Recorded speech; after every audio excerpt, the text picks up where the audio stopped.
Hi guys! A day in my life na mag-unboxing tayo ng mga parcels. So ayun nga, habang nakahiga ako ay naghihintay pa rin ako ng mga parcel na aparating.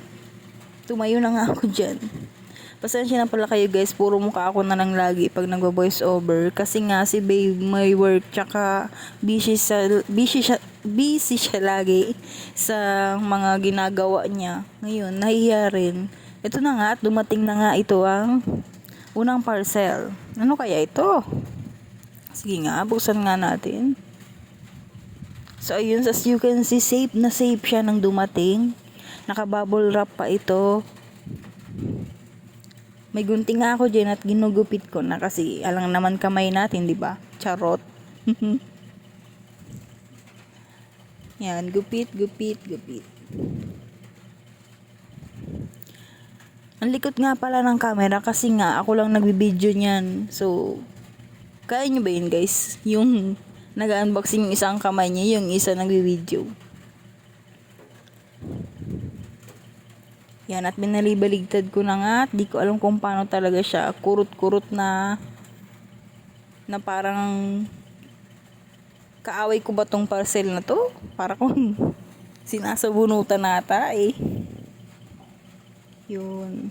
Yun na nga. Pag alis ko nung bubble wrap is meron pang karton. So safe na safe talaga ang package na ito. Salamat nga pala sa seller nito. Solid na solid to nung nagamit namin ni babe. Talagang most recommended talaga tong shop na to.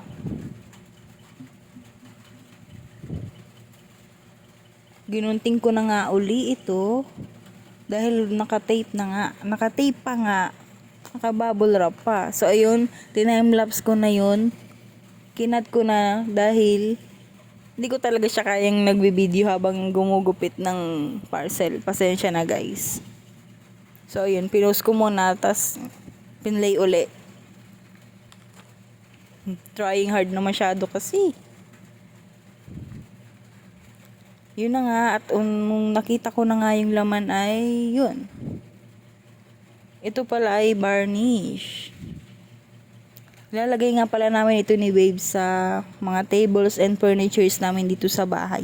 Sensya na pala guys dun sa nagre-request ng house tour namin na yun. Kasi di pa kasi tapos yung bahay. Under construction pa siya. So pagkatapos na lang saka kami mag-house tour ni babe. At sabay na kami ni babe na makikita nyo dito. Promise. Nahiya pa kasi siya sumama sa mga ganito ko eh. Pero magiging ready din yan si babe. Tsaka busy din talaga siya eh. Inaayos din mga gamit niya, uniform niya. Although ako yung naglalaba, siyempre siya yung nag-aayos ng gamit niya para alam niya, diba? So ayun nga, napakwento na ako. Ito na, ino-open ko na yung bubble wrap uli. At ito na nga, varnish. Murang-mura lang to guys. Nag-try kaming tumingin nito sa Shopee kasi nga hindi namin alam kung saan bibili, kung hardware ba o sa native eh. So yun nga, doon na lang kami nag-try sa Shopee at ayan, okay naman siya. Yun. At yung takip niya is may seal pa rin. Naka-tape siya, talagang hindi talaga siya marireject pagdating sa inyo. Ang ganda talaga nito nung na-paint na namin, nailagay na namin ni babe sa aming tables at chairs. Yun, ito nga, pinapakita ko rin nilagyan. Naka-bubble wrap, fragile sign pa yan para ingatan talaga ni Kuyang Rider. Actually, si Kuyang Rider, kada order talaga namin, as parang siya na lang yung dito na nagdi-deliver na alam talaga yung bahay namin. Pag nagdi-deliver siya, di na siya naka-call text. Nandito na siya agad sa gate. Nako talaga. So, yun nga, napakwento na naman. Woo! At ito na nga yung second parcel, dumating na rin. Actually, sabay-sabay itong dumating. Inaisa-isa ko lang na unboxing. Siyempre, diba, di naman tayo octopus. Nge. Yun na nga, ina-unbox. Itong parcel na to is bukas yung likod niya. Siguro kinapo sa bubble wrap. So, peace tayo seller dito ah.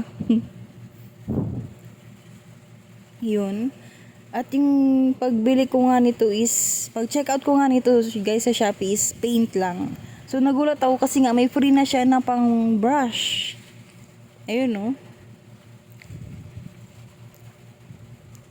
Ipipaint nga namin to guys sa aming lagayan ng halaman stante. Kasi nga all purpose siya guys. Pwede siya sa semento, pwede siya sa wall, pwede siya sa furniture, pwede din siya sa bakal, gate, ganon.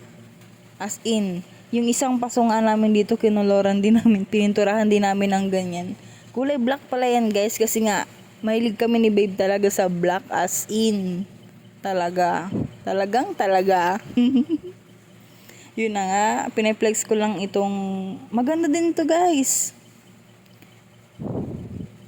As in, wala ka talagang masasabing talagang sulit na sulit itong pagbili namin na to ni babe. At yan nga, may free pa siya guys na di ko alam kung gloves ba to kasi hindi din naman ito nagamit ni babe. Yan dito lang. Feeling ko gloves yan, yung plastic na yan. Yan, tatlo siyang freebie. May freebie dalawa dun sa parcel na yun na paint. At ito na guys, yung pang last na parcel. Sa wakas. Last. Ito nga parcel na ito guys is, na-curious lang ako dito kung bakit ang murang-mura niya. Tapos yung feedback niya is magaganda. Talagang talaga siya. Parang trending siya ngayon sa TikTok. Yun na nga. Japanese saw daw ito. Yun. Expect ko nga dito guys is medyo malaki pero ang dumating is unexpected, talagang medyo maliit. Pero okay din siya kasi quality at matibay din siya. Pwede siyang pang gardening namin ni babe. Mahilig kasi kami ni babe sa halaman eh. Siguro pag nag-house tour kami ni babe, makikita niyo puro halaman. As in, mga plantito talaga. Oops. Yun na nga, ina-open ko na nga ito. At yun nga, na-push. At ayan na. Matibay yan guys Medyo manipis lang siya dyan sa video pero matalim at matibay yan. Medyo makapal yan. Ayan nga, ipiplex ko pa. Sorry sa kamay ko. Kamay ng masipag. Yo. Oops.